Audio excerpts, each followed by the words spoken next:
Hola, soy Patricia Gómez y les doy la bienvenida a este episodio de Adelante en el que nos acompaña la doctora Rachel Bluff, profesora de Historia de UWM y activista por los inmigrantes. Ella nos dará ideas sobre cómo aplicar las lecciones aprendidas en la historia de las políticas de inmigración en los Estados Unidos al mundo actual. También con nosotros están Alan Chavoya, de la organización comunista Camino a la Libertad. Desde su estudio en Madison, Wisconsin, la artista mexicana Angélica Contreras transforma el lienzo en un espacio de diálogo cultural y verdad personal. Mientras la administración federal continúa cumpliendo su promesa de deportar inmigrantes indocumentados, sectores intelectuales y millones de defensores de los inmigrantes se unen en protestas masivas. La doctora Rachel Bluff está con nosotros para hablarnos de las lecciones que en la historia pueden aprender las familias en riesgo de deportación para superar las condiciones hostiles que están enfrentando. Mi hijo tiene 5 años. Él no sabe lo que está pasando. What we're seeing now is unprecedented in scale and I would say brutality, but certainly there's been a buildup over the course of the 20th century. So if we start with Bisbee, Arizona, in 1917, there was a mine and there were workers from Mexico, from United Kingdom, from Europe, who went out on strike.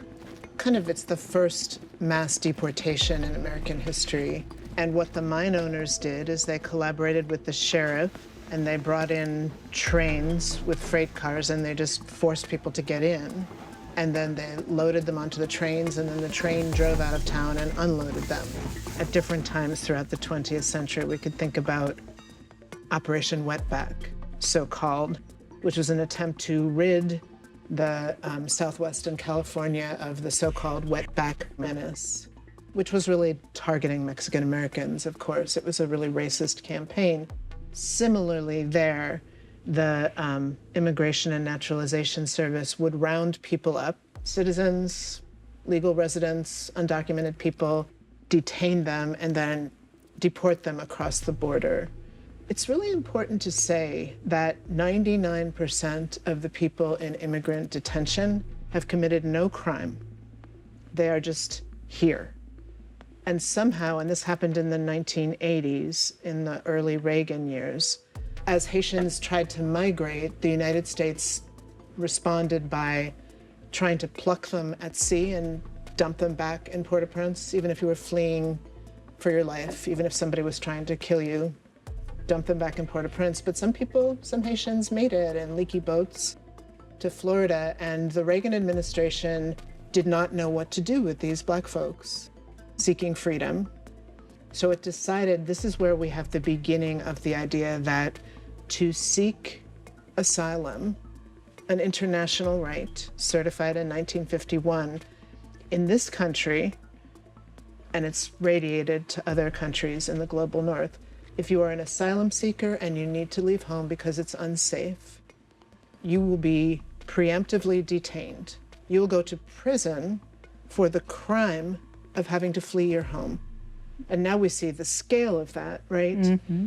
The problem with that, it's unconstitutional, it violates international law, it's cruel and despicable, and also it is very, very lucrative. The people who run the for-profit immigration jails, they are bipartisan donors. Sometimes people are like, well, why was Obama, a liberal Democrat, the deporter-in-chief? Like, those people are giving money to Democrats. They give money to Republicans. You know, Biden ensured that there would be an expansion of beds, and those beds will be filled because Mr. G4S, Mr. CoreCivic, all those people, they need the money. As a Jewish person and an immigrant rights activist, we often think about the concentration camps, and I think that metaphor and that language is important here. But when I think about Sikot, the big prison in El Salvador that we pay millions of dollars to house innocent people, I think we have to think about the founding of the United States in slavery and the kind of conditions of having no rights and no regard for your physical comfort or being able to keep your family together, the origins of that are in what founded and built this country, which is enslavement. There's no other way to think about it. I think that increasingly. What do you see on the other side that can be good for those who are at the highest risk of being deported with no due process and probably in a violent way? Yeah, we can talk about the brutality, which is real, and the cruelty, which is real, and it can feel just overwhelming and terrifying. And that's the intent. We're all supposed to be scared. Immigrants are supposed to be too terrified to leave the house. That's what they want. Alligator Alcatraz is to scare people. You know, this is a campaign of terror. And I will say about the immigrant rights movement in general, and Voces de la Frontera in particular, that we cannot underestimate the power and beauty of people getting together and deciding that we want our city, our state, our county to look different. You know, when I said that, the 287G program, which comes out of a terrible immigration law that passed in 1996 and mandates that police cooperate with immigration enforcement, we don't have that in Milwaukee because Voces fought it. This was in 2019. There was a family that was getting ready for school, and they were pulling out to take their kids to school, the mom and the dad and the two kids, and ICE and the MPD pulled up and blocked the car and took the dad, who was taken to detention without his medication, his daughter's screaming and crying. Sometimes people don't even know where their folks are taken. But watching these folks turn into spokespeople, turn into people who are valued and embraced by their community, that is transformative. That is why the cops do not collaborate with ICE in our city. It's because the people of the city said no. And mostly it was Latino and immigrant people, but also it was people like me who said, you know, I don't want to live in a city like that. We saw it with Yesenia Ruano earlier this year, the El Salvadoran, very beloved teacher in our community, was on a very cold morning when she went for her immigration check-in in January, and we thought she would be taken. She said goodbye to her daughters, and she went in and she came out.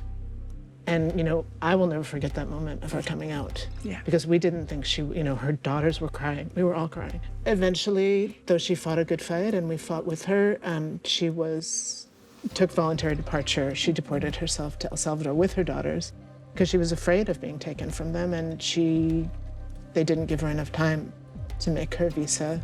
Voces has an emergency hotline, so when there's reports of ICE on South 16th Street, people call, and then we send people out to verify. Anyone can train to be a verifier, you know, and we need people all over the state verifying rumors of raids so we know what to expect. And then other people, usually people who are citizens and are less at risk, go out to do defense and protection. And something that doesn't get covered enough in the news, when I was getting ready for this today, I was looking at footage from Tucson a couple weeks ago when ICE showed up and hundreds of people from the community came out. And those people, you know how sometimes you go in, not in my kitchen, but in some people's kitchen, you go in and you turn the lights and there are bugs that scurry away? That's ICE. They don't do well in the light. They don't do well when the public is saying, what are you doing? Where are you taking them? Stop it. And there have been many, many examples of citizens turning out and trying to stop, and sometimes succeeding in stopping a deportation or limiting how many people are taken. Never, if there's an ICE agent at the door, never let them in. They will say anything, including lying. Only let them in if they have a signed judicial warrant. And if they say, well, we're going to show it to you if you open the door, have them slide it under. And when people know that, that is your rights. It doesn't matter if you're a citizen. It doesn't matter if you're undocumented. It doesn't matter if you boosted a car in high school and are ashamed of it or whatever. They cannot get into your house. They cannot talk to you without a signed judicial warrant. When people know that, it changes the game. Is there something else that people need to uplift them? Because the conditions that they are facing are real threats. I think that what I can say to uplift those folks is this is a terrible time. This government came in promising cruelty. And I don't think even some of the people who voted for that were prepared for how terrible it is. And I think most of us don't want to have a dictatorship. You know, if you look at the leadership of our country, you know, the president is close to the worst leaders on the planet. You know, in El Salvador, in Israel, in Turkey, in Hungary. He likes the dictators because he's studying them, because that's what he wants to do. Most Americans across the board don't want that. And many of us who aren't indigenous were immigrants ourselves, right? So we have that part of our histories. You know, when we've seen these No Kings Days and these big marches, the huge marches we've had in Milwaukee for immigrant rights, for free Palestine, I think we're seeing awakening, and I think that's really good.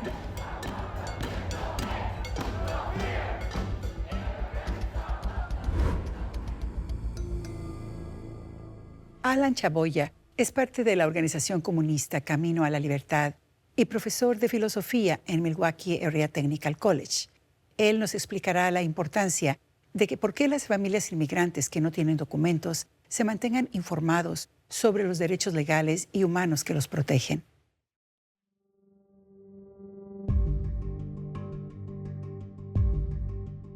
La organización lo que ha hecho es crear diferentes distritos a nivel nacional en diferentes ciudades para llevar a cabo el trabajo que se necesita en diferentes luchas, en diferentes movimientos, pero todos los que están centralizados en la clase obrera de este país. Siempre es donde se tiene que ver a la gente. La mayoría de nosotros pues trabajamos, no somos dueños de nada. Entonces ese es nuestro objetivo, en realidad construir un partido que tenga esa capacidad política, esa capacidad económica para beneficiar a la gente de este país. ¿Cómo proyectas tu pensamiento en estas marchas que se están llevando a cabo para proteger los derechos de los que están siendo más vulnerables, incluyendo nuestras comunidades latinas, Alan? Sí, pues tenemos que empezar con los problemas sociales, ¿verdad? En los que estamos interviniendo. Ahorita el principal, por lo menos el más público, es el tema de la inmigración. Tenemos que proteger a nuestra gente. Si como socialistas no podemos mejorar la vida de nuestra gente, estamos fallando. Yo cuando empecé a organizar otra vez, después de un tiempo alejado porque estaba estudiando, me metí con una organización que se llama la Alianza de Milwaukee en contra de la represión racista y política. Al hacer ese trabajo, empezamos a observar cómo es que esas tácticas que se han utilizado en contra de la población afroamericana en este país han sido también utilizadas en contra de pues, la gente migrante, usualmente gente latina, pero sabemos que los migrantes también son asiáticos, también son africanos, todo el mundo, ¿verdad? No más somos mexicanos, por decir. Exacto. Vimos hace 5 años cuando hubo esta rebelión en contra del asesinato de George Floyd, cuando millones y millones de gente estuvieron en las calles. Era para defender a la gente en contra del racismo. Y el racismo aquí te va a impactar, sea lo que sea. Y entonces tenemos que dejar poco a poco esas diferencias que tenemos en contra de nosotros o esos estereotipos que creemos nosotros de otra gente. Tenemos que dejar eso por el lado y ver que aquí estamos unidos. ¿Hay más jóvenes como tú en esos movimientos? Acabamos de cumplir 50 años como organización y tenemos miembros de esta organización que estuvieron ahí cuando se refundó esta organización. Así que tenemos gente de todas las generaciones. La persecución contra las familias inmigrantes que no tienen documentos es uno de los aspectos más serios, más vulnerables. ¿De qué manera podemos hablar con ellos? ¿De qué manera tú opinas se debe dirigir a ellos? Es una pregunta muy, muy difícil de contestar porque pues, va a depender de cada familia. Pero lo que hemos visto es que ahorita mucha gente está bien desanimada. Y es algo entendible, ¿verdad? Es entendible saber que la gente ahorita está llena de miedo.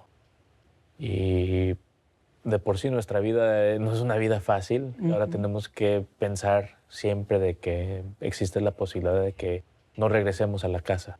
Pero les tenemos que siempre dar un mensaje de inspiración y de optimismo. Por más tenebrosas que sean las cosas, tenemos que llevar ese optimismo nosotros. Y esa es nuestra labor como organizadores, estar con ellos y dejarles saber que estamos aquí luchando con ellos. No es nada fácil, es algo que te desgarra el alma, ver el terror que tienen de que no saben qué está pasando, no saben si van a regresar. Entonces nuestra labor es estar con ellos siempre y pues dejarles saber que existe un amor al otro ser humano. Aunque yo sea un desconocido, existe un amor, ¿verdad?, a favor de todos los humanos aquí. Y eso es lo que a veces se pierde, ¿no? Ese sentido humano de la gente. Entonces, contarle que sigamos pasando esa información de ver por qué tienen miedo y tratar de entender qué podemos hacer nosotros para educarlos, para informarlos de sus derechos, de qué es lo que sí se puede hacer y qué es lo que no se puede hacer, para que tengan esas armas también ellos para defenderse, ¿no? El conocimiento de saber qué hacer si se acerca a la migra y uno está dentro de su carro, o si se acerca a su casa y qué hacer, o en la escuela qué hacer, ¿verdad? Porque dependiendo de dónde esté uno, existen diferentes tácticas que se pueden hacer para pues protegerse un poquito más. Ahorita sabemos que con esta administración están implementando tácticas que no hemos visto antes o son un poquito más agresivos que antes, pero también nosotros tenemos que pues empezar con la educación de la gente y eso creo que es como vamos a empezar viendo que va cambiando un poquito más, de que la gente se eduque más y se sienta más confiada de que pues pase lo que pase, sé cómo actuar. ¿Cuáles son las cosas que pueden ocurrir, que pueden afectar una manifestación pacífica? Lo que termina pasando cuando hay problemas no vienen dentro de la marcha, sino vienen de fuera.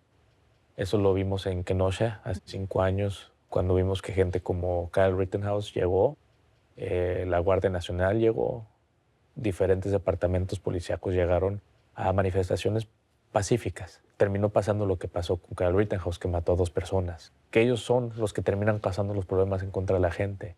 Entonces, por eso es importante cuando va uno a las marchas, siempre pues dejarles saber a seres queridos, ¿verdad?, de que voy a ir a una marcha.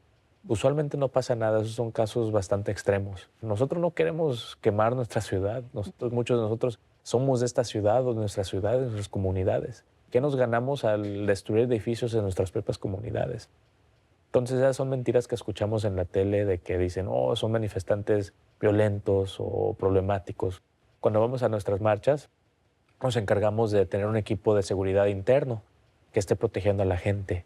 Y ahorita lo que pues recomendamos es que pues, los que quieran ir a las marchas vayan. Ese es un riesgo que ellos deciden, ¿verdad? Es su decisión. Pero si van, si hablan con nosotros, pues nosotros nos ponemos enfrente de ellos. Por si hay arrestos, que nos arresten a nosotros los que tenemos papeles o los que somos ciudadanos para proteger a la gente indocumentada. Pero siempre estamos ahí para proteger a nuestra gente y eso es lo que hacemos nosotros.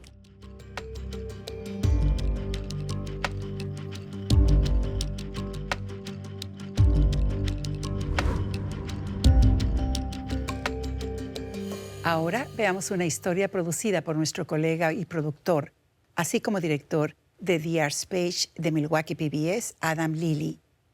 Desde su estudio en Madison, Wisconsin, la artista mexicana Angélica Contreras transforma el lienzo en un espacio de diálogo cultural y verdad personal, fusionando la estética tradicional mexicana con una voz audaz y contemporánea. Su obra explora temas de identidad, pertenencia y memoria colectiva. A través de impactantes narrativas visuales, Contreras examina las complejas experiencias de la migración, el género y la herencia, invitando a los espectadores a cuestionar y reflexionar sobre lo que significa ser mujer inmigrante y creadora en el mundo actual. Mediante su arte, no solo preserva la memoria cultural, sino que también la reimagina, ofreciendo un poderoso testimonio de resiliencia y autodefinición.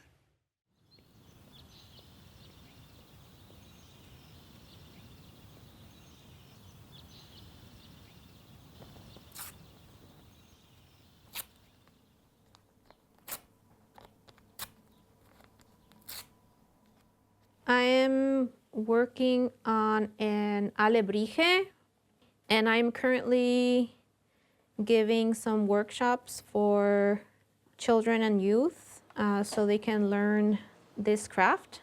And I really enjoy giving these workshops for kids. Find it very liberating the way they create their own art. It brings me back when I was a kid. And I also like sharing the traditions of my country with them. I'm originally from Whittier, California, but I grew up in Guadalajara, Mexico. I've been here living in Madison for the last 8 years. I grew up in a bicultural household. I have a Mexican heritage from my mom's side, and my dad was Mexican American. I kind of remember living in basically two cultures. A lot of what I've been doing here in Madison talks about that experience of what it's like to live in two cultures and how our identity is shaped through that. Identity is made out of layers.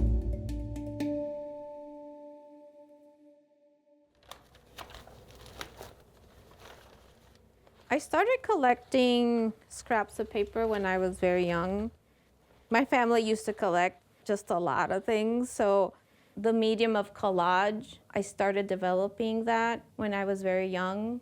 In fact, I have one that's really old that when I was about 6 or 7 years old that I kept, not thinking that the medium that I was going to use was going to be collage, but somehow that happened because I started collecting scraps of paper, and I guess I made a connection that I could use it in my artwork. But now I kind of look for very specific things that might have a symbolic meaning to them. I have a lot of, we call in Mexico, láminas, that are used in schools that are about a specific topic, and there's like thousands of them. So I really like those graphics, and I like to incorporate those. Also from traveling and just walking around the streets of these big cities, that I found very interesting to see the walls and how these walls were layered with either graffiti, publicity, and just any other thing. And they were kind of free-for-all, that people would just add and add more things, and sometimes with time they would come down. So it was kind of this, in Spanish we say cadáver exquisito, exquisite cadaver. That was a work that was made out of just people layering things. But I found that very interesting. And when I came to Madison and thinking about how identity is developed and how living in two cultures or three cultures, how that is shaped, I think that medium of collage and layering slowly incorporated into my work.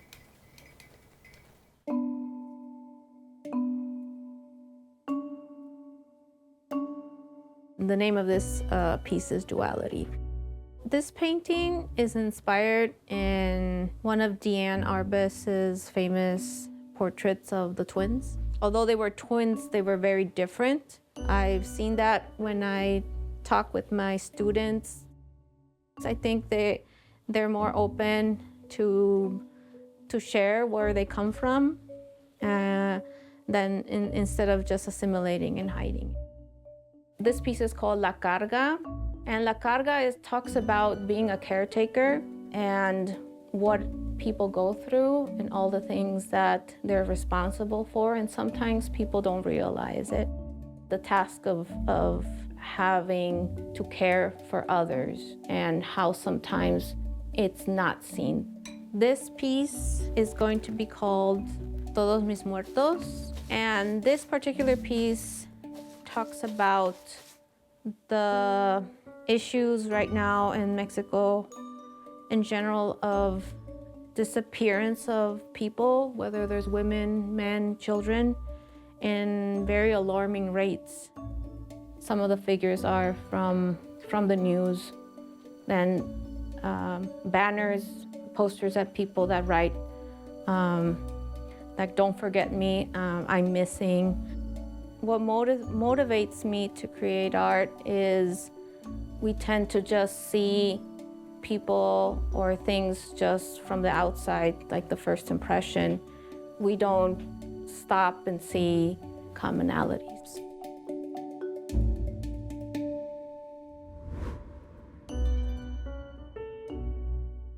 Y con un hasta pronto nos despedimos, invitándolos a que nos dejen saber sus comentarios por el teléfono 414-297-7544 o a que visiten nuestro sitio del internet en milwaukeepbs.org y en nuestras redes sociales. Soy Patricia Gómez, deseándole paz y bendiciones.